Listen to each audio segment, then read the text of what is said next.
Hello students, आज हमारा topic है सैंपल मेथड। हमने कल सेंसस मेथड के बारे में पढ़ लिया था। आज हम पढ़ेंगे सैंपल मेथड के बारे में कि सैंपल मेथड क्या होता है, इसकी सुटेबिलिटी क्या होती है, इसके मेरिट्स और डीमेरिट्स क्या है।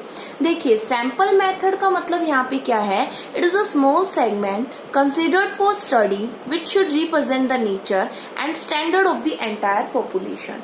सैंपल का मतलब क्या होता है कि हम पॉपुलेशन से, यूनिवर्स से जो डाटा कलेक्ट करते हैं, तो वहां पे वो क्या करता है, पूरी यूनिवर्स को रिप्रेजेंट करता है। अब पॉपुलेशन से आप ये मत मान लेना कि इंडिया की पॉपुलेशन और यूनिवर्स का मतलब है कि मान लीजिए एक कॉलेज में 2000 स्टूडेंट पढ़ते हैं और आपको उन 2000 स्टूडेंट का डाटा चाहिए, तो आपके लिए वो 2000 स्टूडेंट क्या है, पॉपुलेशन है। पॉपुलेशन और यूनिवर्स का मतलब है कि जिसके बारे में आपको इंफॉर्मेशन चाहिए, जहां से आपको डाटा चाहिए, वो आपके लिए क्या होता है, पॉपुलेशन और यूनिवर्स होता है। तो सैंपल मेथड क्या है कि उस पॉपुलेशन में से कुछ आइटम का क्या कर लेना, डाटा कलेक्ट कर लेना, that is the sample method हमें एक तरीका बताता है, एक वे बताता है कि जो आप it refers to the way that observations are selected from a population to be in the sample for a sample survey. It means that कि आपने पॉपुलेशन से डाटा को कलेक्ट किया, तो किस वे में आपने उस डाटा को कलेक्ट किया कि जो भी आपने आइटम पॉपुलेशन में से सेलेक्ट किए हैं, वो आइटम क्या कर रहे हैं, पूरी पॉपुलेशन को रिप्रेजेंट कर रहे हैं। लाइक मैंने आपको कल भी बताया था कि मान लीजिए कॉलेज में 2000 स्टूडेंट्स पढ़ रहे हैं और उन 2000 में से मैंने 500 बच्चों का डाटा कलेक्ट कर लिया, तो वो 500 बच्चे एज ए मैंने सैंपल उठा लिए और अब वो 500 बच्चे क्या कर रहे हैं, 2000 बच्चों को रिप्रेजेंट कर रहे हैं। तो वो होता है आपका सैंपल।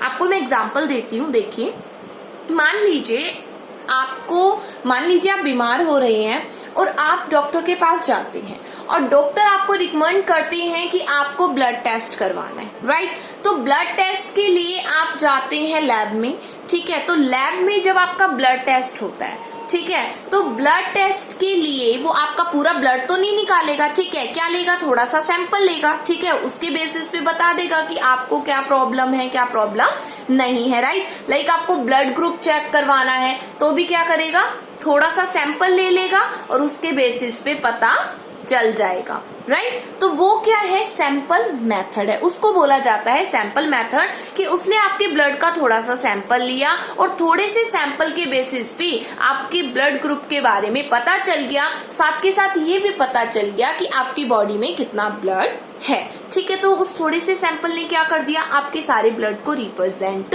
कर दिया। तो वो होता है आपका सैंपल मेथड।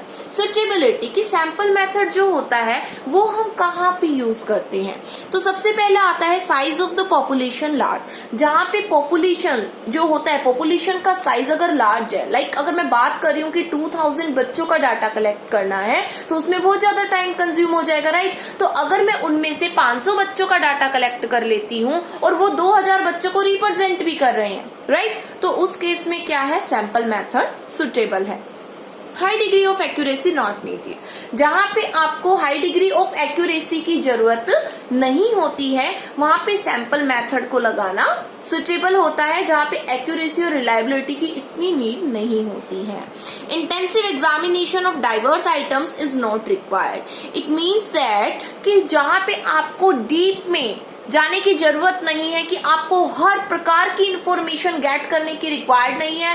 आपका जो पर्पस था, आपको बस वो फाइंड आउट करना है। इनडायरेक्ट वे में आप कुछ नहीं जानना चाहते, आप डीप में इंफॉर्मेशन को गेट नहीं करना चाहते हैं, तो वहां पे भी सैंपल मेथड आपका सुटेबल होता है। उसके बाद बात आती है when different units of the universe are broadly similar to each other। जब क्या होता है, जब हम डाटा कलेक्ट करते हैं तो वहां पे डिफरेंट जो यूनिट्स हैं वो क्या होती है, सेम होती है, एक जैसी होती है। तो वहां पे जब हमें कोई सिमिलैरिटी दिखती है तो उस बेसिस पे हमें क्या करना चाहिए, सैंपल मेथड का यूज करना चाहिए। उसके बाद बात आती है मेरिट्स की। मेरिट्स में आता है इकोनॉमिकल। इकोनॉमिकल का मतलब है कि it is economical because only some units of the population are study. Economical का मतलब है like in case of the efforts, in case of the time, in case of the money, ठीक है, तो उनको हम इकोनॉमिकल नेचर बोलते हैं। जैसा आपने प्राइमरी मेथड मैंने करवाया था उसमें काफी बताया था ना इकोनॉमिकल के बारे में। तो इसमें क्या कहा है कि इकोनॉमिकल मतलब कि हम क्या करते हैं, सारा डाटा कलेक्ट नहीं करते, पूरे पॉपुलेशन का डाटा कलेक्ट नहीं करते, मतलब जिसके रिगार्डिंग हमें इन्फॉर्मेशन चाहिए हम उसमें से कुछ सैंपल उठा लेते हैं और उस सैंपल के रिगार्डिंग हम क्या करते हैं, डाटा कलेक्ट करते हैं जो भी हमने सैंपल लिया है। तो उससे क्या होता है, वो इकोनॉमिकल होता है, आपका इतना टाइम भी नहीं लगता, साथ के साथ कॉस्ट भी क्या आती है, कम आती है। टाइम सेविंग, बिल्कुल टाइम सेविंग होता है आपका, क्योंकि आपका जो नंबर जो आइटम्स होते हैं वो लिमिटेड वे में होते हैं और आपको केवल लिमिटेड वे में ही इंफॉर्मेशन को गैदर करना होता है, तो इसमें आपका टाइम बच जाता है। Identification of error, error can be easily identified because data available in a limited way। इसने कहा कि जो एरर होते हैं उनको हम इजीली आइडेंटिफाई कर लेते हैं। क्यों, देखिए एक तो मान लीजिए अगर मैं सेंसस मेथड की बात करूं तो सेंसस मेथड में तो इंडिविजुअली डाटा को कलेक्ट किया जाता है, हर एक की इंफॉर्मेशन को कलेक्ट किया जाता है, राइट। तो उस केस में तो अगर कुछ गलती हो जाए फिर मेरे को दोबारा से डाटा कलेक्ट करना पड़ेगा, है ना। लेकिन सैंपल मेथड में क्या होता है कि लिमिटेड डाटा होता है, तो उसको आप क्रॉस वेरीफाई भी कर सकते हो कि आपने जो चीज कलेक्ट की है वो सही किया है या गलत किया है ना। तो इसमें जो एरर होता है वो आसानी से फाइंड आउट हो जाता है। Large investigation easily done by this method, मतलब कि सैंपल मेथड के बेसिस पे आप जो इन्वेस्टिगेशन है वो बड़े लेवल पे कर सकते हैं। ज्यादा पॉपुलेशन का डाटा आसानी से आप सैंपल मेथड के थ्रू कलेक्ट कर सकते हैं। एडमिनिस्ट्रेटिव कन्वीनियंस में क्या आता है कि more capable and efficient investigator can be appointed because only limited number of items are handled. इसमें कहा कि एडमिनिस्ट्रेशन जो डिपार्टमेंट है, अगर गवर्नमेंट के केस में अगर कुछ एडमिनिस्ट्रेशन डिपार्टमेंट सैंपल मेथड का यूज करके डाटा को कलेक्ट करते हैं तो वो इन्वेस्टिगेटर को अपॉइंट कर लेते हैं और उस बेस पे उसको इन्वेस्टिगेटर को केवल लिमिटेड आइटम्स को हैंडल करना होता है। तो एडमिनिस्ट्रेशन जो डिपार्टमेंट होता है वो आसानी से इस चीज को हैंडल कर लेता है। उसके बाद बात आती है मोर साइंटिफिक का मतलब यहाँ पे ये होता है कि because the sample data can be convenience by investigate from the various angle, मतलब कि साइंटिफिक वे में भी होता है। जैसे मैंने बताया आपको कि ब्लड लिया, ठीक है, तो उस ब्लड में से आपने सैंपल ले लिया और सैंपल के बेसिस पे बता दिया कि क्या ब्लड ग्रुप है आपका, तो साइंटिफिक वे में भी इस मेथड का यूज किया जाता है प्रॉपर वे में, क्योंकि इसके बेसिस पे जब सैंपल डाटा यूज किया जाता है, सैंपल मेथड के थ्रू डाटा को कलेक्ट किया जाता है, तो उस बेसिस पे आपको टेक्नोलॉजी की भी नॉलेज होनी चाहिए, तो वो साइंटिफिक वे से रिलेटेड हो जाता है।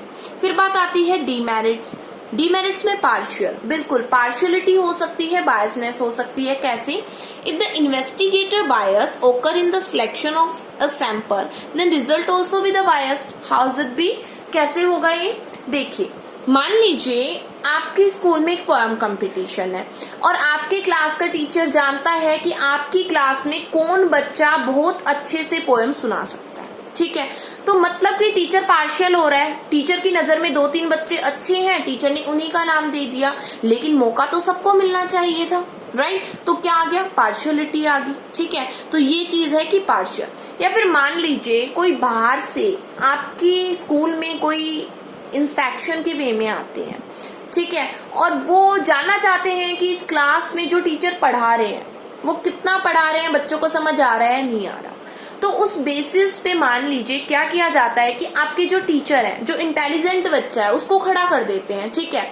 अब उसको खड़ा कर दिया तो उसने क्या किया, उसने बता दिया आंसर, क्योंकि वो तो इंटेलिजेंट था। उस बेसिस पे क्या किया गया, डिसीजन ले लिया, किसने, जो इंस्पेक्शन पे आए थे कि भाई ये क्लास तो इंटेलिजेंट है, तो वो तो कंक्लूजन भी फिर गलत हो जाएगा, है ना, और पार्शियलिटी भी कर दी टीचर ने, ठीक है। तो ये क्या है, इसके डीमेरिट्स है। और सेकंड पॉइंट जैसे आता है रॉन्ग कंक्लूजन, तो बिल्कुल अगर इन्वेस्टिगेटर बायस हो जाएगा डाटा को कलेक्ट करते वक्त, तो कंक्लूजन भी फिर बायस नेचर का आएगा और गलत ही कंक्लूजन आएगा, ठीक है।